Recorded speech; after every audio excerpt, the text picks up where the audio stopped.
یہ ہے صورت حال ملک شام کی۔ ملک شام پر کوئی بھی نہیں بول رہا۔ کس نے بولنا ہے؟ کس نے بھی نہیں بولنا۔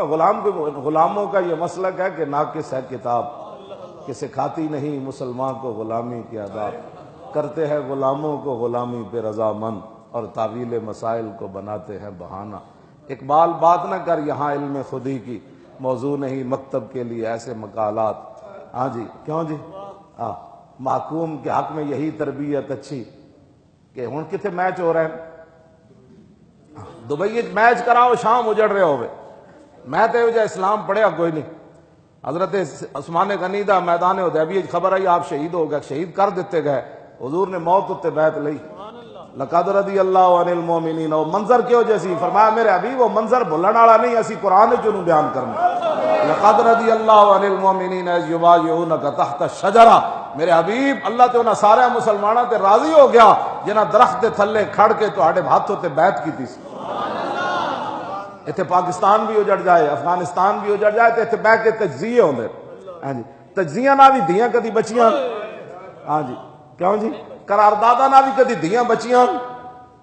کہ عبد الملک تخت ہوتے بیٹھے سی، انہیں کہا فارس دے قلعے ہوتے ایک زنانی، عیسائی نے اس زنانی نو ہاتھ پایا اینج دے دوپٹے نو، تے عبد الملک اس نے اتھے اپنا کہا کہ عبد الملک دے گھوڑے کدھر گئے جے مینوں ایک عیسائی میرے دوپٹے نو ہاتھ پایا۔ اتھے ایک مسلمان گزر رہے سی، کلا ہی سی، انہیں اتھے بادشاہ نہ تے نہیں ٹکر لے سکدا سی۔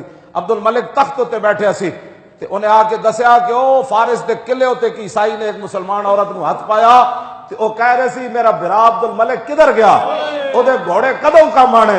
تے این تلوار لے کے تخت تے کھڑا ہو گیا، کہنے لگا لبیک یا اختی، کہنے لگا میری بہن میں آ رہا، تینوں نہیں پتہ میں آ رہا۔ 10,000 ابلکی گھوڑے، 10,000 ابلی گھوڑے دی انہیں فوج تیار کی تھی، جا کے فارس دا قلعہ ہلا دیتا۔ انہوں نے نب کے لمحہ پا دیتا۔ میں اس اسلام کی بات کرتا ہوں۔ یہ ایک عورت کی آواز پر 10,000 ابلکی گھوڑے کھل جائے، اور برما کی بچیاں چیخیں، شام کی چیخیں، افغانستان کی چیخیں، ہاں جی، یمن کی چیخیں، عراق کی چیخیں، بوسنیا کی چیخیں، چیچنیا کی چیخیں، اور قصور میں زینب بھی چیخیں۔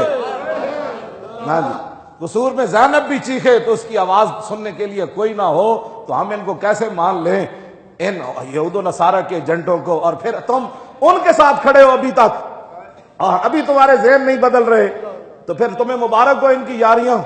ہاں، ہم تو آپ کو یہی مبارک دے سکتے ہیں۔